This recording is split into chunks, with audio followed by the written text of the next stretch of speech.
अस्सलामुअलैकुम नाज़रीन, उर्दू पॉइंट में एक बार फिर से खुशामदीद। प्रोग्राम स्पोर्ट्स राउंडअप के साथ मैं हूं नादिया नज़ीर। दौरा जनूबी अफ्रीका में पाकिस्तान के लिए हथियारों की आजमाइश का वक्त आ गया। ताहम इन्विटेशन 11 सारोजा मैच का आगाज आज बैनूनी में होगा। अमारात की साजगार कंडीशंस में पाकिस्तानी टीम की बैटिंग लाइन कारकर्दगी में तसलसल को तरसती रही। न्यूजीलैंड के खिलाफ टेस्ट सीरीज में हरीफ को दबाव में लाने के मौके ज़ाया किए जाने की वजह से 2 मैचेस में नाकामी का सामना करना पड़ा। खास तौर पर चौथी इनिंग्स में हदफ का ताक़ुब करते हुए बैट्समैन हौसले हारते दिखाई दिए। जनूबी अफ्रीका आमद के बाद कप्तान सरफराज अहमद और हेड कोच मिकी ऑर्थर ने बैटिंग में इस्तेहकाम को इंतहाई अहम करार दिया।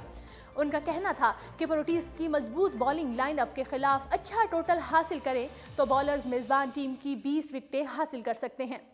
जनूबी अफ्रीका में 4 रोज़ा फ्रेंचाइज टूर्नामेंट जारी होने की वजह से इन्विटेशन 11 में सूबाई सतह के क्रिकेटर्स को शामिल किया गया।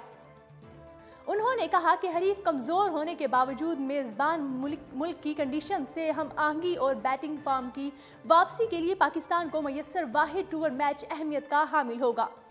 बैनूनी का मैदान 26 दिसंबर से शुरू होने वाले पहले टेस्ट के वेन्यू से सिर्फ 7 किलोमीटर के फासले पर है, इसलिए मौसमी हालात से मुताबिकत पैदा करने के हवाले से भी ये टूर मैच अहम होगा। दूसरी जानिब मशकूक फिटनेस के हामिल cricketers Mohammad Abbas, leg spinner Shadab Khan और ओपनर फ़खर जमान को साथ लेकर मुल्क से रवाना होने वाली पाकिस्तानी टीम ताहाल मसाइल से निजात पाने के लिए कोशां है। उधर मौसूला इतलात के मुताबिक तीनों ताहाल फिटनेस मसाइल से मुकम्मल तौर पर निजात नहीं पा सके। यूएई में कंधे की इंजरी का शिकार होने वाले मोहम्मद अब्बास, ग्रोइन मसाइल से 2-4 शादाब खान और घुटने की तकलीफ में मुब्तला फ़खर जमान ट्रेनिंग ज़रूर कर रहे हैं, लेकिन उनकी मैच फिटनेस पर शकूक ख़त्म नहीं हुए। ज़राए के मुताबिक दौरे की अहमियत के पेश नज़र टीम इंतज़ामिया खिलाड़ियों को इंजरीज से बचाना चाहती है। उन्हें 100% फिटनेस की रिपोर्ट मिलने पर ही मैदान में उतारा जाएगा। मोहम्मद अब्बास और शादाब खान को प्रैक्टिस मैच नहीं खिलाया जा रहा। ओपनर फ़खर जमान की फिटनेस में काफ़ी बेहतरी आ चुकी है, लेकिन मैच से कबल एक बार फिर जायजा लिया जाएगा। पाकिस्तानी टीम ने बैनूनी में गुज़श्ता रोज़ भी ट्रेनिंग का सिलसिला जारी रखा। खिलाड़ियों ने कोचेस की निगरानी में अपनी सलाहियतों को निखारने के लिए नेट में वक्त गुजारा। मिडिल ऑर्डर बैट्समैनों अजहर अली, असद शफीक और Haris Sohail green top pitch पर प्रैक्टिस करते हुए अपनी खामियों को दुरुस्त करने के लिए सरगर्म रहे।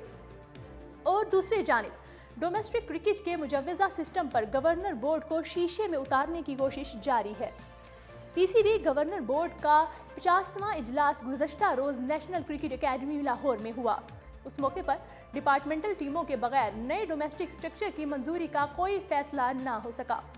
ज़राए के मुताबिक इस मकसद के लिए बनाई जाने वाली टास्क फोर्स की सिफारिशात पर रेंजर्स के नुमाइंदों ने तहफ़्फ़ुज़ात का इजहार किया, जिसके बाद मज़ीद मुशावरत जारी रखने पर इत्तेफाक किया गया। पीसीबी की प्रेस रिलीज के मुताबिक गवर्नर बोर्ड ने टास्क फोर्स की जानिब से तैयार किया गया इब्तदाई फ्रेमवर्क मंजूर कर लिया।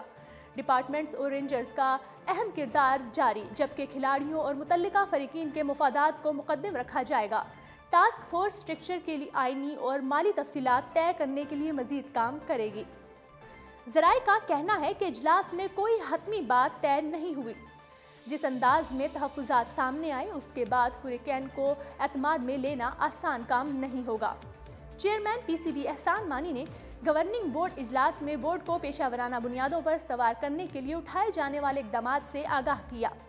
MD Wasim Khan, director media and communication Samiul Hasan Burney की तकर्री के बारे में बताया गया। गवर्निंग बोर्ड ने पाकिस्तान सुपर लीग का बजट भी मंजूर कर लिया।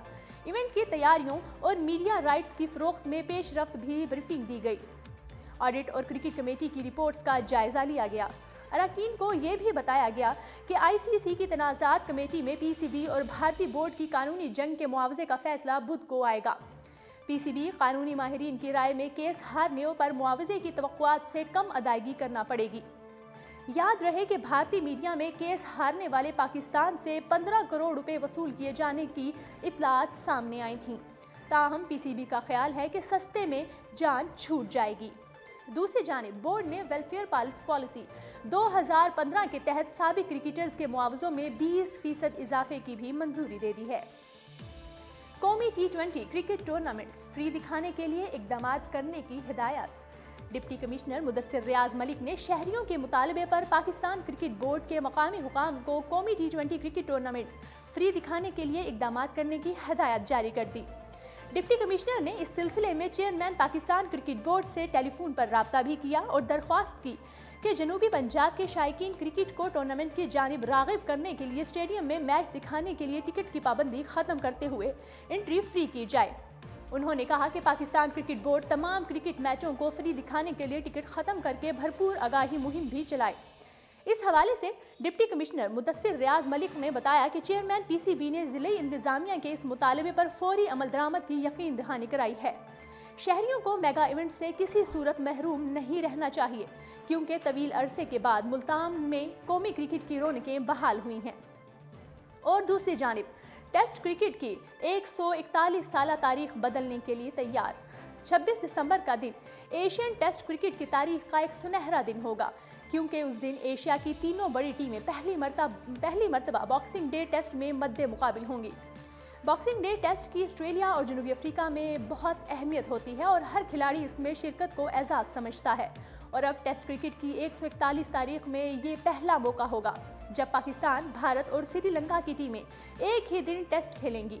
पाकिस्तानी टीम सरफराज अहमद की क़यादत में जो स्पॉन्सर हॉन्सबर्ग में जनूबी अफ्रीका के खिलाफ पहला टेस्ट मैच खेलेगी।